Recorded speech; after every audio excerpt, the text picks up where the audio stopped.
The Boston Celtics say their offseason is not done as they make a series of moves that lands them Chris Boucher. We're going to talk a little bit about that. Plus, we're going to talk about Trae Young and his comments and thoughts on the Hawks not offering him a max contract extension yet. Is that coming? We'll talk about all that and more on today's Locked On NBA.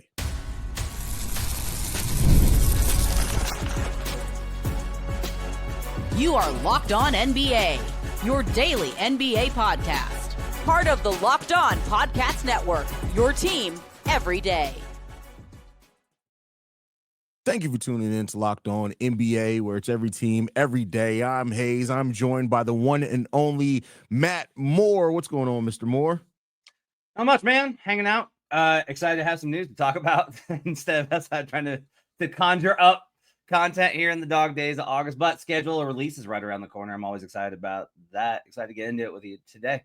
Absolutely. Schedule release is always exciting because once that happens, that means that training camp is right around the corner. We're getting closer and closer. Football is going on this weekend. We got basketball about 6 weeks away before we get actual basketball games. Excited about that. But with that said, Matt, let's go ahead and jump into it. The Celtics, first off, started off yesterday trading Georgie Nang, and they sent him away. And then they signed Chris Boucher to a deal, which I think these two moves are pretty solid moves when it comes down to it. Nang was sent to the Utah Jazz, and it was a salary dumping trade, so they can create the space to get Chris Boucher in there. How do you feel about this move? I feel good about it because Georges Niang is one of those guys that I have nothing against the man, but every single team that he's on, I just noticed that it's not good for them to have Niang around. I think that he's a guy that has a skill set that makes it seem like he should play, but actually shouldn't. And a lot of the plus minus kind of backs that up. The Cavs weren't good with him. The Hawks weren't good with him. I was concerned about the Celtics having to try to play him. Now they have an actual center. Like, you can start Chris Boucher at center, and that's probably, I think, a better option than starting Luka Garza, starting Keita. I think that I still continue to wonder what happened to Xavier Tillman, who just vanished after being a key contributor in the 2024 finals. But getting an actual center in there is pretty good. What's funny is, Boucher, Anthony Simons, if they don't trade him, this team looks a lot more like kind of those teams that score a lot, have some talent, but don't actually play any defense, which it's just very weird to see a Celtics team. John Corrales has talked about this on our squad shows. Like, the Celtics might be absolutely terrible defensively. And that's going to be very weird to kind of get used to, given how good they've been on that end for really the last 6-7 years. Boucher was a guy that the Nuggets were in talks for to be their big, trade deadline acquisition. And it was weird that he was just kind of hanging out on the market. So I think it's a good get by the Celtics to pick up a center, even if it took them this long in the process to do so.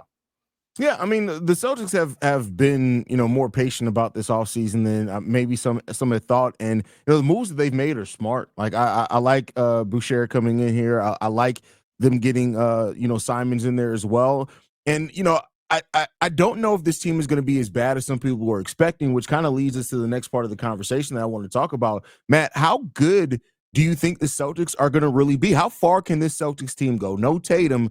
They no Kristaps Porzingis. They got rid of Drew as well. But this team still, when you look at it, has some solid pieces. Like you said, a team that's probably going to score a lot of points, may not play the defense that they played before, but that core four is still there, with core three with Tatum being out.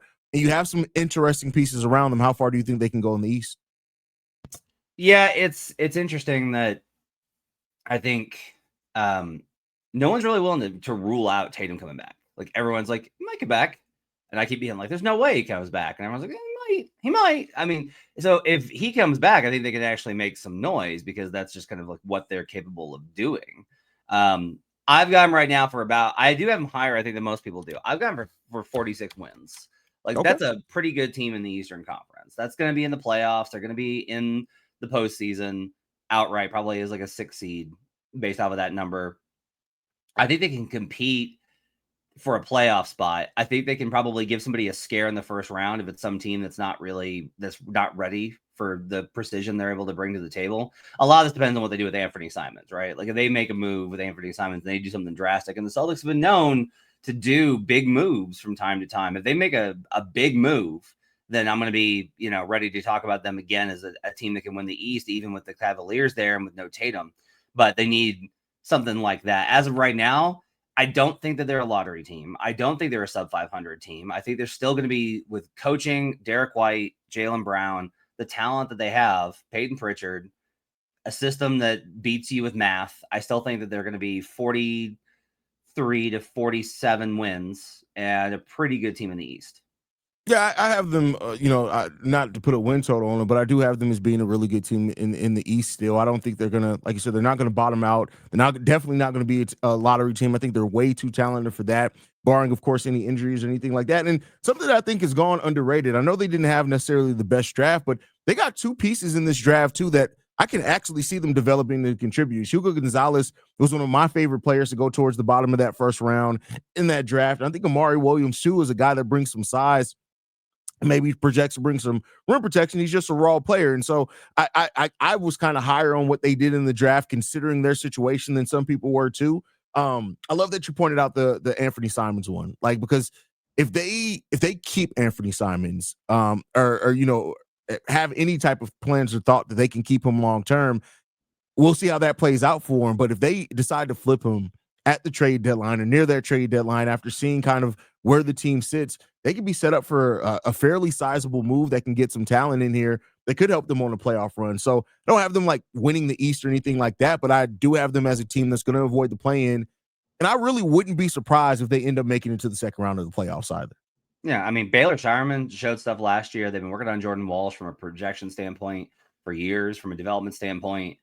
There's some talent they stockpiled there for them to work on and develop. I think a lot of it is, this isn't going to be a season where it's like you get a plan together and you go in. It's going to be a lot of trying to like triage constantly. They're going to go through 4-game losing streaks. They're going to have stretches where they're not playing well, which is the first time that they've kind of had that in years. Their ceiling or their floor has been so high the last couple of years.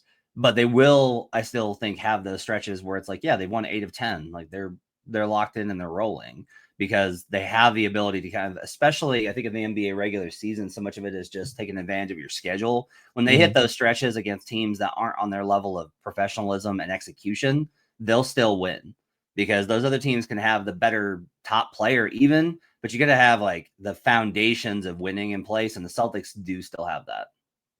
Yeah, Celtics got a lot. I mean, they've been winning for so long, so they still have a winning culture, even with the pieces that they've moved. They're still a very well-coached team.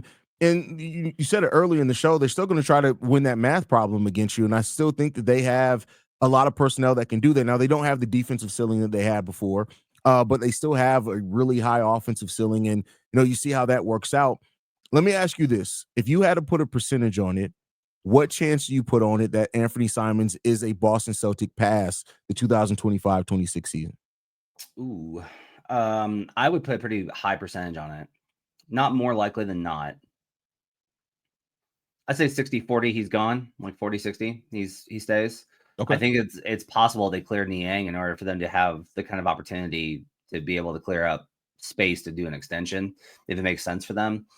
I also just think if they get into it and they really like him as a player, they'll keep him. Like, teams do wind up liking guys even better than the on-court performance or what the metrics say. Like, they wind up liking having guys around that are doing the things that they want them to do. If he impresses them with his work ethic, with his execution, with his understanding of the system and who he is off the court and in meetings, I think there's a chance that he can stick around. But I still think it's more likely than not that he's moved, because I'm not sure he is that player.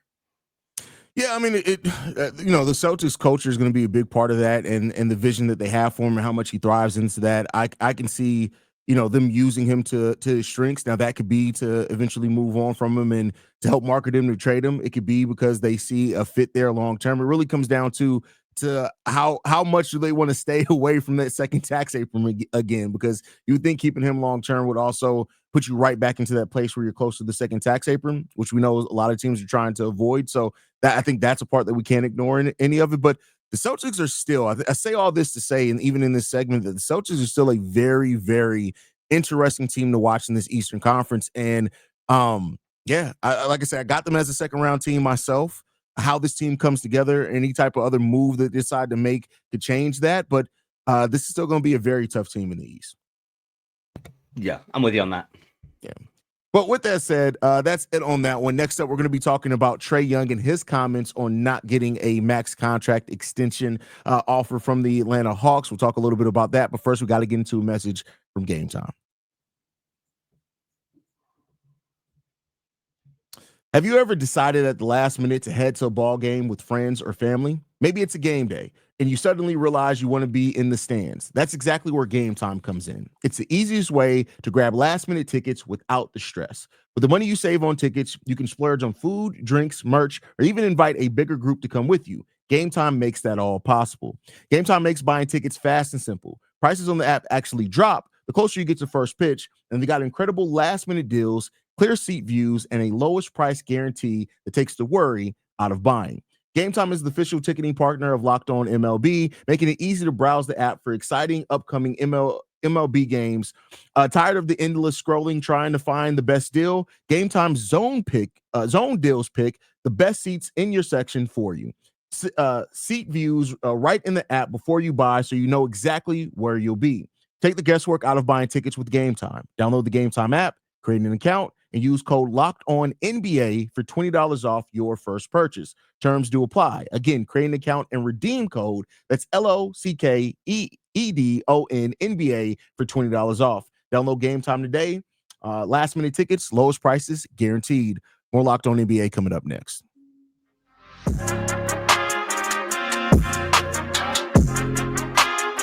Use the music that I use for Locked On Game Night. There you go, Matt. No music. Who needs Doug? We got music around here. No, but with that said, Matt, Trae Young was talked about the contract extension, with the Atlanta Hawks, in which he said, some things in regards to not necessarily feeling the most comfortable or not having that contract extension, being a little shocked by that. Micah Parsons said that he deserves it and told him to go out and get it.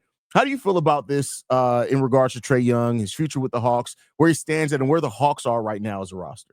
The Hawks have not been able to figure out where they're at with Trae Young over the last 2-3 seasons. Like for a while in the beginning, it was Trae is the guy, Trae is the franchise, Trae is the future, everything is Trae. And then after they slid from the 2021 conference finals and slid back into being just like a borderline playoff team the last 3 seasons, there's been this kind of move back, and there's been so much instability with the front office where there's been so many different people working in the front office and in terms of who's in charge. And it's been a kitchen that's full of cooks, and there's been this kind of waffling back and forth. That's where I think you hear they're going to trade Trae Young. They're not going to trade Trae Young. They're going to trade Trae Young. They're not going to trade Trae Young. Is some people in the organization want to deal him and some people in the organization don't. I don't think ownership does. I think that's why he's still there. I think ownership still wants to have Trae around, but I don't know that they're like, yeah, Trae is like the absolute everything. He's this max guy for us. I think it's a fair question for you to ask is like, do you want to tie your entire, because it's not even the money. It's really not. Well, I think for ownership, it's always about the money, but it's not just the money. Yeah. It's about, if you give the guy that max contract, he's now the face of your franchise. He is your guy, and everything that you do has to be built to support that because of the money you've invested in him. And I think it's hard to argue that you can build a top level elite team with Trae as the guy. Like even people that like this Hawk team going into next season, they don't like it. It's like Trae helps and Trae's really good, but he's not the number one reason. It's like, oh, look at all the defense. Look at what they've added. Nikhil Alexander-Walker and Dyson Daniels and Jalen Johnson, all these guys.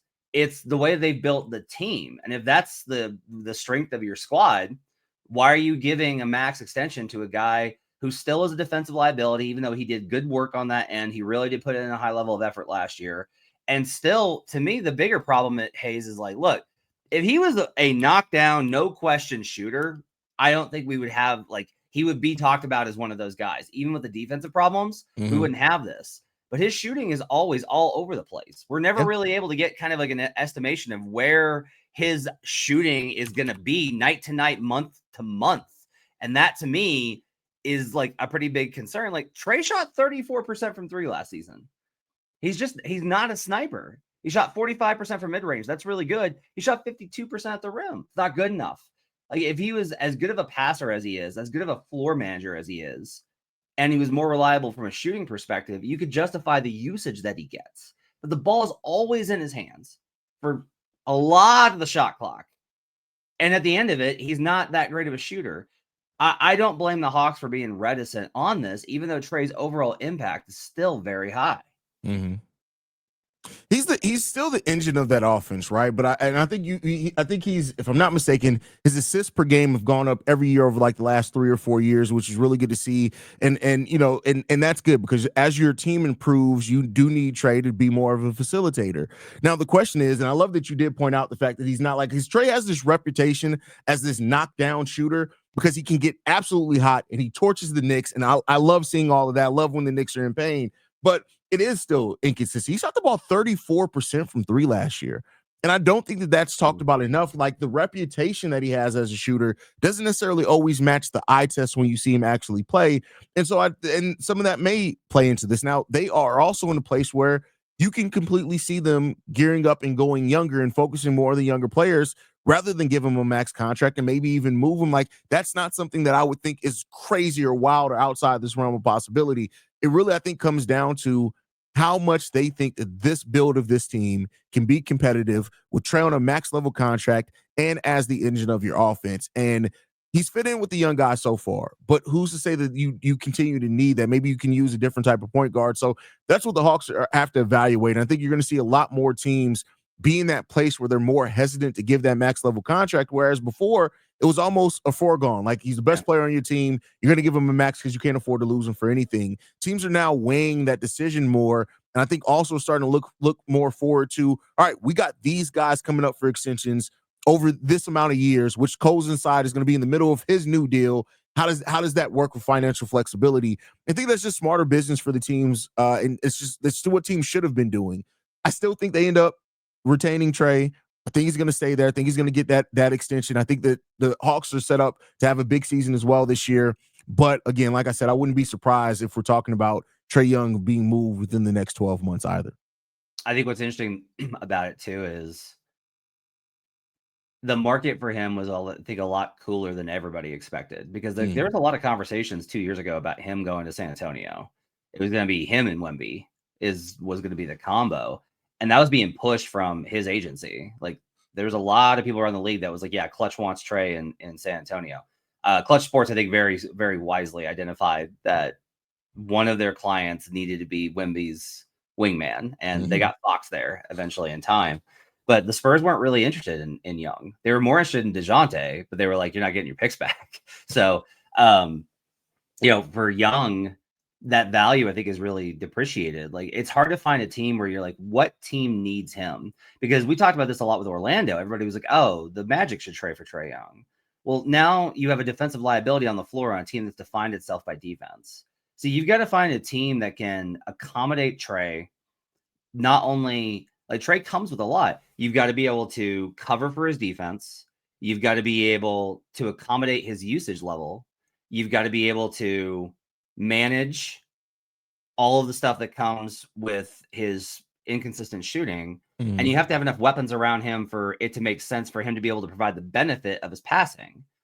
That's a pretty long list. Like, it's hard to find the actual guys that's going to fit best with. I think it's difficult to find teams where that actually makes a lot of sense. He's not a natural fit, which, again, I talked a little bit of this on Locked On Nuggets last night. Under the new CBA, with restricted free agents, which Trae is not, but like with any situation where you can squeeze money, you are now. Like, ownership is now squeezing on every situation that they can. And with Trae, this is a case of your best player is a player that maybe you could squeeze a little bit. And he can complain, but the question is just going to be like, is there a team out there that's really going to be like, yes, we want to be in the Trae Young business. When you're up for free agency, we will offer you everything. I'm curious to see if that's going to happen, because that hasn't been how free agency has gone the last 3-4 years. That's a good point. So do you think that Trae, whether he stays at the Hawks or goes to another team, is just there's a chance that he may not get the max at all? No, because eventually the front office always is like, we got to keep him. There's always somebody that comes in and says it. I think he probably gets the max, but I do kind of wonder. Trae needs to, I think, tailor his game more to being like a pure point, where it's like he brings the ball up the floor, he sets up other guys, but he's not as ball dominant, dribble. Like, it needs a little bit more. He needs to be a little bit more like Steve Nash. He needs to be a little bit more like Halliburton. I forget where it was. I think it was Reddit. And so now it was Twitter. Somebody was saying like, well, Trae Young can do everything that Halliburton does. I'm like, yeah, but the difference is that Halliburton doesn't take anything off the table for you. That's a Like good point. Tyrese doesn't. Not only is Tyrese a much better shooter, but Tyrese isn't like I need the ball in my hands all the time. Tyrese is fine to defer. He's willing to make those plays. Trae hasn't shown that yet because he wants to be a James Harden superstar like Luka, and he hasn't been good enough to be that. And until you're at that level, that is something I do think is really fascinating. Is we are finding like a lot of these guys want to be that James Harden Rockets, ball in my hands, getting MVPs, doing it all guys. It takes a high level of execution and performance in both passing, shooting, and managing the game for you to be worth it to give you that kind of a role on a team. That's a good point. That's a very good point. So I guess we'll see what the future does hold for Trae Young. We'll be covering it here on Locked On NBA if anything does go down. With that said, next up, we're going to be talking about the Miami Heat's biggest move of the offseason. And it wasn't on the court. But first, we got to get to a message from Open Phone. If you're running a business, you know that every missed call is money left on the table. Think about the last time you had an urgent need, maybe for a plumber or a service provider. If your first person didn't answer, did you wait? Probably not. You moved on. That's why you need Open Phone. Open Phone is the #1 business phone system built to streamline and scale your customer communications, all from an app on your phone or computer. Open Phone lets me manage business calls and text from a single app. The shared inbox feature is a game changer. Your team can jump into any conversation instantly without missing a beat. And their AI agent handles after-hours calls, answers common questions, and captures leads so you never miss a customer. OpenPhone is offering our listeners 20% off your first 6 months at openphone.com/LockedOnNBA. That's OPENPHONE.com/LockedOnNBA. And if you have an existing numbers with another service, OpenPhone will port them over at no extra charge. OpenPhone, no missed calls, no missed customers. More Locked On NBA coming up next.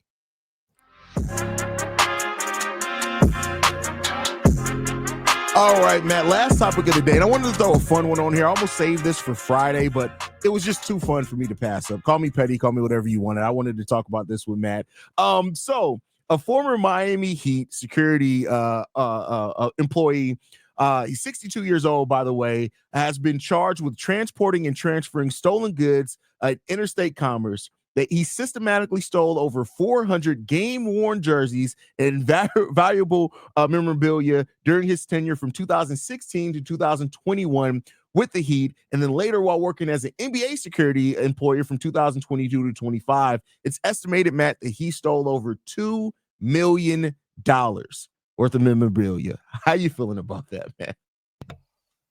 The audacity to just be like, I mean, nobody's looking for it.